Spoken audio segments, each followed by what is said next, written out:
Begin this morning with the breaking news. Hurricane Melissa is heading to the Bahamas today after making landfall in Cuba as a Category 3 storm this morning. It made historic landfall yesterday in Jamaica as a Category 5. Most of the rain has fallen in Jamaica, but forecasters are warning of the aftermath, which of course includes life-threatening flash floods and landslides, in addition to 4 damaged hospitals and nearly 500,000 people left without power.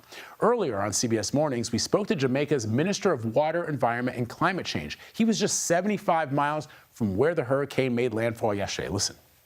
Much of the country is without power, certainly the western side of the island where the storm would have made landfall. But our primary focus now is the humanitarian relief effort. We're first doing an assessment to make sure that anyone who is stranded can be rescued. We're making sure that those who are without food are provided for. We're trying to get into the hospitals, which have had some damage, especially in Western Jamaica, to make sure that those who were sick and were ailing are indeed cared for, evacuated if necessary, to better conditions. CBS News correspondent Jason Allen has more on this morning's recovery from Jamaica. We've moved west to Mandeville this morning, and this is just about 40 miles or so from where Hurricane Melissa made landfall here in Jamaica. Stopped at this spot because until just a few minutes ago, this road was blocked. A tree had come down here, power lines had come down. There was people who came out. They were using machetes. I can see them further down the road now. They're trying to drag a couple more trees out of the roadway here. The highway has been clear all the way from Kingston to this point, but we understand there is some serious damage here in Mandeville and in the towns just down the road once we can get down there. Some of that's from flash flooding. In fact, if we look down in some of these gullies down here, we can get a sense that there were floods that just rushed through these areas. Don't know if they got up into these homes yet, but it's likely that these are the kind of conditions where we're going to see some of the damage in some of the neighborhoods that are here. The good thing with the highway getting open and more of it opening here as the morning goes on is that will make it that much easier to get those much needed aid supplies from Kingston west to the communities that are going to need it. All right, Jason Allen reporting live for us from Jamaica. Let's bring in Christopher Boxe. He's the managing partner at Chilitos Jamexican Restaurant in Kingston, Jamaica. Christopher, thank you so much for joining us this morning. Before we even get started, just tell us how you, your family, your staff, how are you holding up? Morning, Vlad. Thanks for having me again.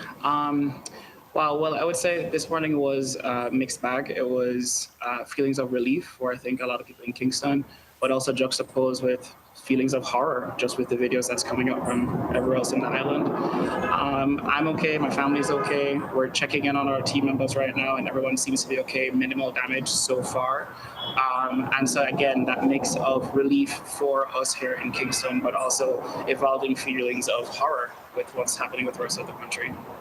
Yeah, so you're no stranger to hurricanes in Jamaica, but just describe for us what it felt like when this Category 5 storm hit, because the Prime Minister was saying that there had never been anything like this in the recorded history of Jamaica. What did it feel like?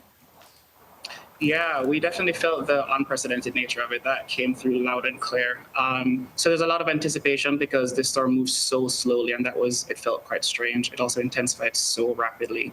And so there's a lot of anticipation, but concerned anticipation leading up to it. And then as the storm unfolded, yes, it was quite intense, even though Kingston was spared the brunt of it. It was intense. It was very loud, a lot of rain. Lots of just scary noises, banging, trees breaking.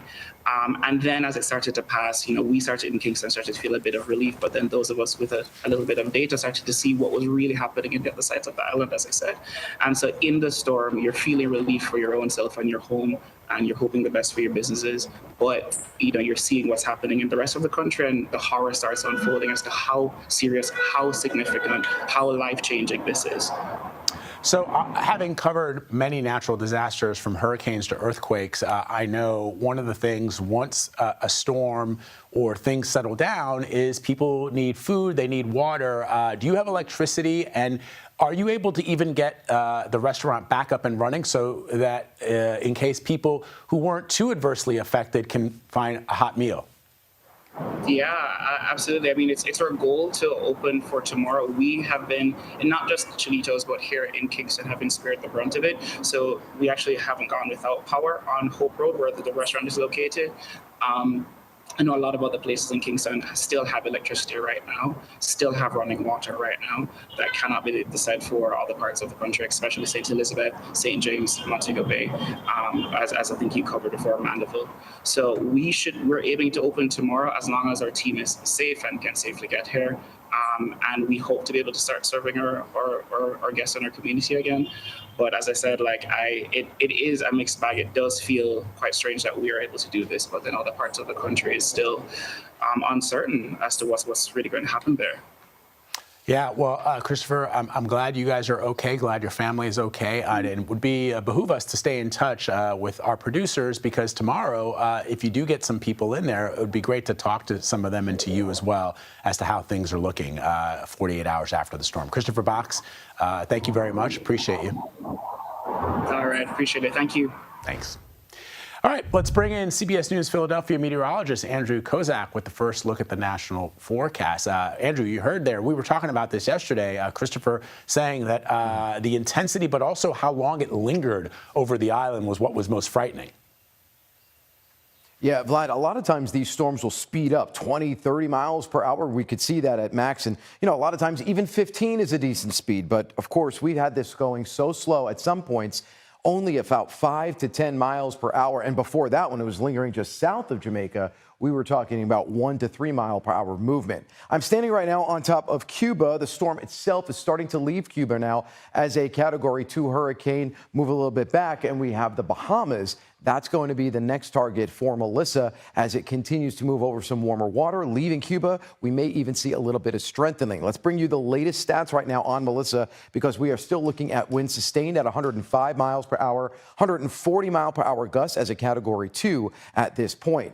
As you can see here, we still have some pretty big bands. The storm extends out quite a bit, already looking at some heavy rain across the Bahamas. The storm itself now, the eye moving right off of the northern edge of Cuba.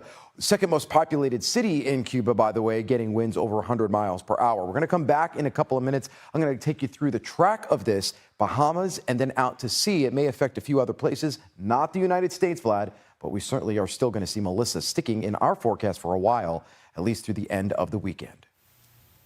Okay, Andrew, thank you very much. Appreciate it.